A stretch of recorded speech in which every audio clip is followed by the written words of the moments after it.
محمدا عبده ورسوله أما بعد فإن خير الحديث كتاب الله وخير الهدي هدي محمد صلى الله عليه وسلم وشر الأمور محدثاتها وكل محدثة بدعة وكل بدعة ضلالة وكل ضلالة في النار رب اشرح لي صدري ويسر لي أمري واحلل عقدة من لساني يفقهوا قولي رب أعوذ بك من همزات الشياطين وأعوذ بك رب أن يحضرون اعوذ باللہ السمیع العلیم من الشیطان الرجیم واعبد ربک حتی یأتیک الیقین۔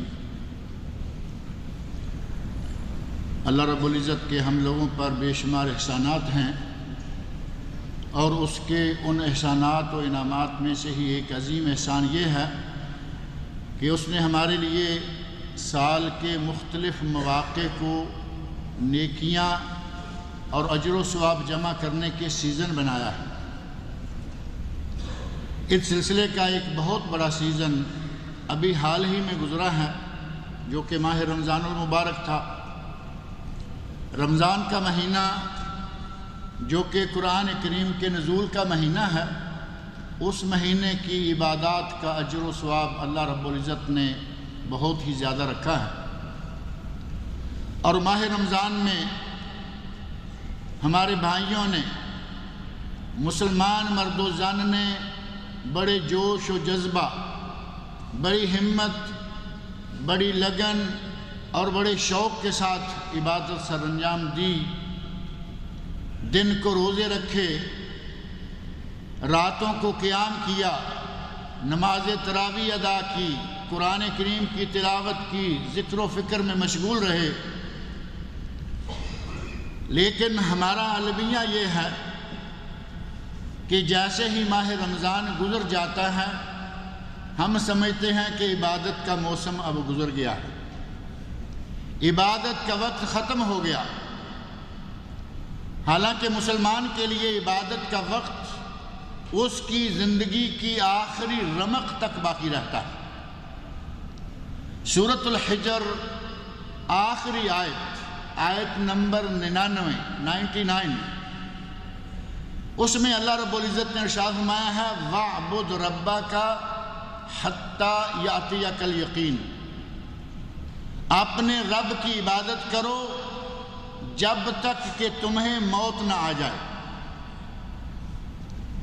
یقین بمعنی موت، جیسا کہ سورہ مدثر میں بھی یہ ہے حَتَّى أَتَانَا الْيَقِينُ۔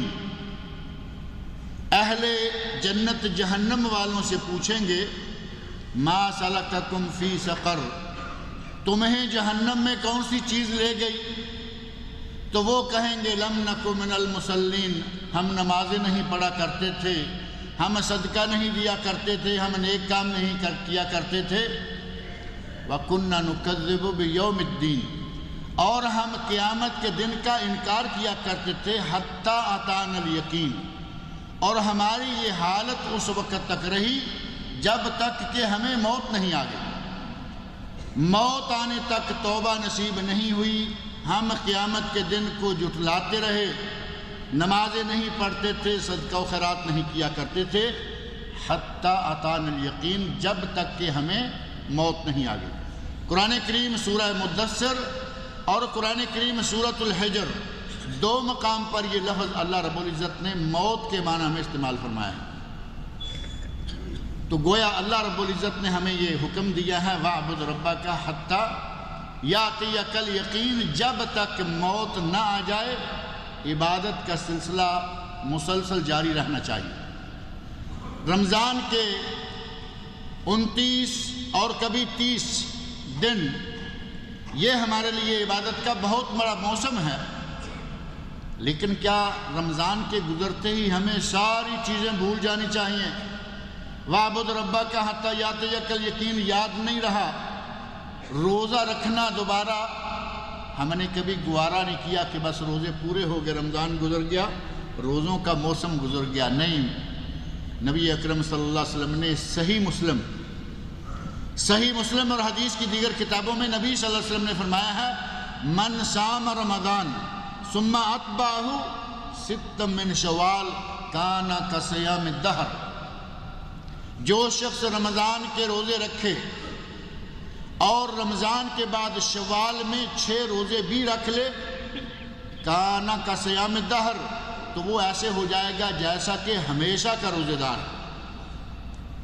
اور ایک دوسری حدیث میں نبی صلی اللہ علیہ وسلم نے اس کی باقاعدہ وضاحت فرمائی کہ ماہ رمضان 1 مہینہ 10 مہینوں کے برابر، کیونکہ قرآن کریم میں یہ بات موجود ہے، من جاء بالحسنہ فلہ عشر امثالہا، جو نیکی کرے گا ایک نیکی کے بدلے میں اسے دنیا میں ہی 10 گنا اجر و ثواب دیا جائے گا۔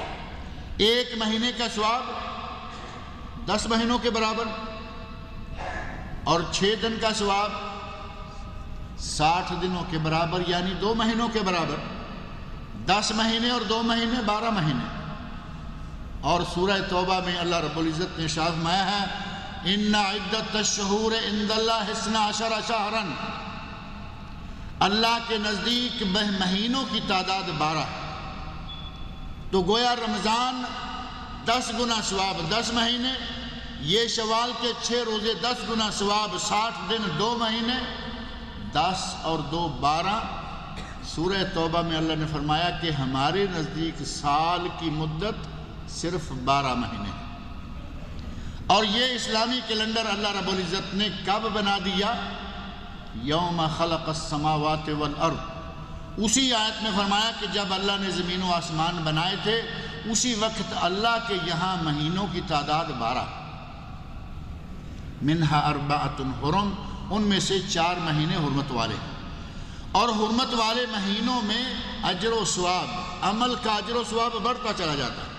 اور ان اجرت والے حرمت والے مہینوں میں سے، ان حرمت والے مہینوں میں سے اگلا مہینہ جو شروع ہو رہا ہے ذوالقعدہ، اس کے بعد ذوالحجہ، اس کے بعد محرم، اور پھر آگے جا کے رجب۔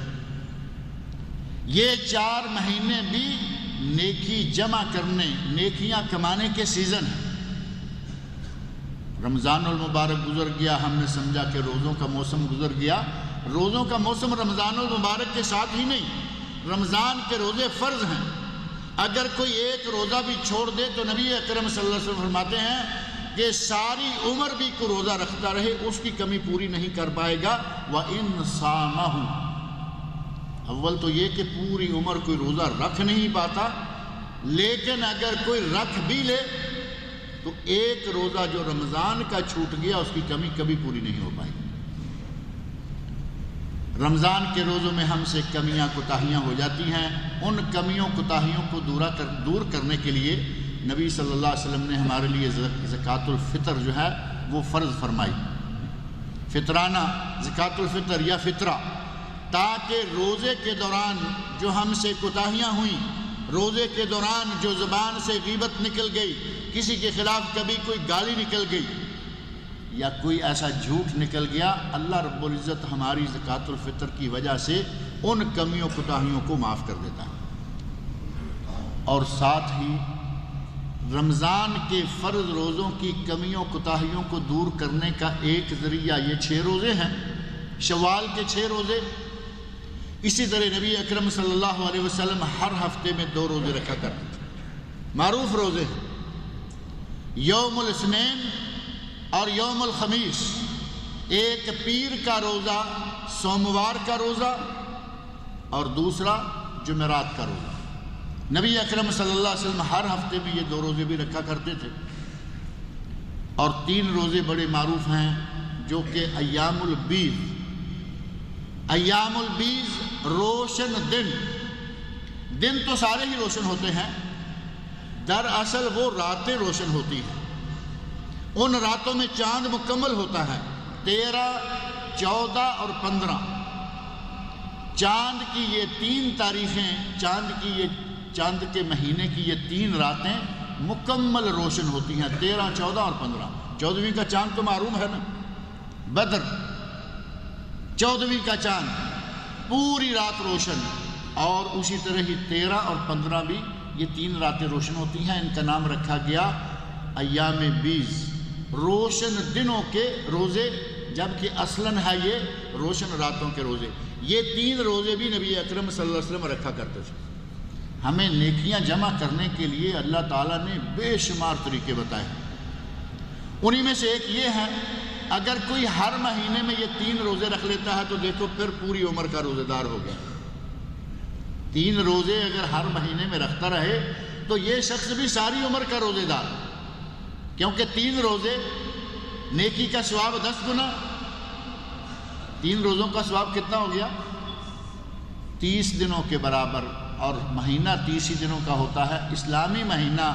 علامہ ابن رشد رحمۃ اللہ علیہ نے ایک بات لکھی ہے، بدایت المجتہد و نہایت المقتصد، بڑی بہترین مقارن فقہ کی کتاب ہے، اس میں لکھتے ہیں کہ اسلامی مہینہ 30 دن سے زیادہ کوئی ہوتا ہی نہیں، اس پر پوری امت کا اجماع۔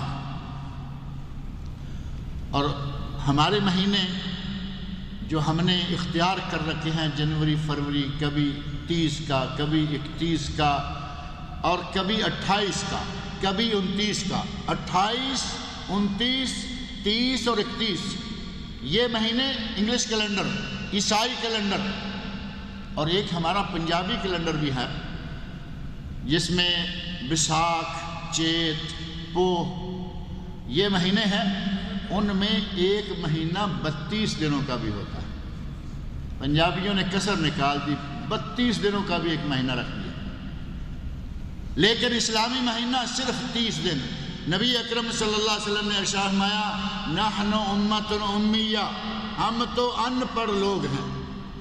فرمایا ہم تو پڑھے لکھے لوگ نہیں ہیں، ہمارا مہینہ اس طرح ہے، آپ نے اپنے دست مبارک سے 3 مرتبہ دونوں ہاتھوں سے اشارہ کیا، دونوں ہاتھوں میں 10 انگلیاں 3 مرتبہ اشارہ کریں تو کتنے ہو گئے؟ 30۔ فرمایا ہمارا مہینہ تو یوں ہوتا ہے، یا پھر ہمارا مہینہ یوں ہوتا ہے، تیسری مرتبہ آپ نے ایک انگوٹھا دبایا، یا 30 یا 29۔ رمضان کے ان 30 یا 29 دنوں کے بعد یہ روزے بھی ہمیں رمضان کی طرح ثواب مہیا کرتے رہتے ہیں۔ 13، 14، 15 3 روزے رکھ لیں، پیر جمعرات کا روزہ رکھ لیں، اور پھر محرم کی 10 تاریخ کو روزہ آتا ہے۔ محرم تو آگے قریب ہے نا، محرم کی 10 تاریخ کو روزہ آتا ہے۔ نبی اکرم صلی اللہ علیہ وسلم ارشاد فرماتے ہیں، احتسب علی اللہ ان یکفر السنہ، اگر محرم کی 10 تاریخ کا روزہ بھی کوئی رکھ لے گا تو اللہ اس کے 1 سال کے گناہ معاف کر دے گا، 1 سال کے گناہ معاف۔ اور اس سے بھی پہلے ایک روزہ ذوالحج میں آتا ہے، 9 ذوالحج، محرم کا ایک روزہ، 10 محرم عاشورہ کا روزہ، اس سے ایک پہلے یا ایک بعد۔ یہ سنت ہے کہ صرف 10 کا نہ رکھیں، یا 9-10 کا رکھیں، یا 10-11 کا، 10 کے آگے یا پیچھے ایک روزہ ضرور رکھنا چاہیے۔ اور 9 ذوالحج یوم عرفہ، جس دن تمام حجاج کرام میدان عرفات میں ہوتے ہیں، نبی اکرم صلی اللہ علیہ وسلم نے فرمایا کہ اگر کوئی یوم عرفہ کا روزہ رکھ لیتا ہے، انی احتسب علی اللہ ان یکفر السنتین، مجھے اللہ سے امید ہے کہ یہ ایک روزہ 2 سالوں کے گناہوں کا کفارہ ہو جائے گا۔ 2 سالوں کے گناہ اللہ تعالیٰ ملیا میٹ کر دیتا ہے، مٹا دیتا ہے۔ اور وہ لوگ جو حج کرنے کے لیے میدان عرفات میں موجود ہوں، حج کرنے کے لیے، مزدوری کے لیے نہیں، آپ کو معلوم ہے کہ وہاں ڈرائیور بھی ہوتے ہیں، آپ کو معلوم ہے کہ وہاں دکاندار بھی ہوتے ہیں، وہاں پولیس والے، وہاں فوج والے، اور وہاں دوسرے ملازمین، خدمت گزار حجاج کے خدام موجود ہوتے ہیں جو کہ احرام کی حالت میں نہیں ہوتے، وہ بھی روزہ رکھ سکتے ہیں۔ لیکن جو احرام باندھ کر حج کی نیت سے میدان عرفات میں موجود ہو، اس کا روزہ رکھنا سنت سے ثابت نہیں ہے۔ کئی لوگ عبادت کے زعم میں کہ لو جی ہم میدان عرفات میں ہیں، ہم حج کر رہے ہیں، احرام باندھا ہوا ہے تو روزہ کیوں نہ رکھیں؟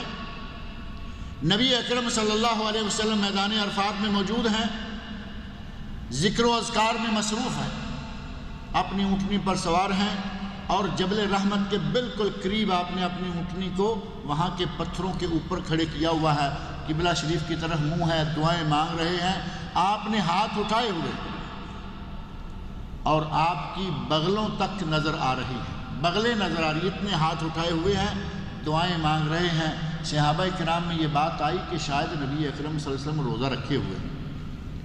ہماری آج کی حالت تو آپ کو معلوم ہے، صبح ناشتہ، دوپہر کو لنچ، شام کو چائے پانی، پھر شام کو ڈنر، کھاتے کھاتے سارا دن کھاتے ہی نکل جاتا ہے۔ نبی اکرم صلی اللہ علیہ وسلم عبادت میں اتنے مگن، اتنے مصروف، اس انداز سے آپ عبادت اور ذکر و اذکار کر رہے ہیں کہ صحابہ کو شک گزرا کہ شاید آپ روزے سے۔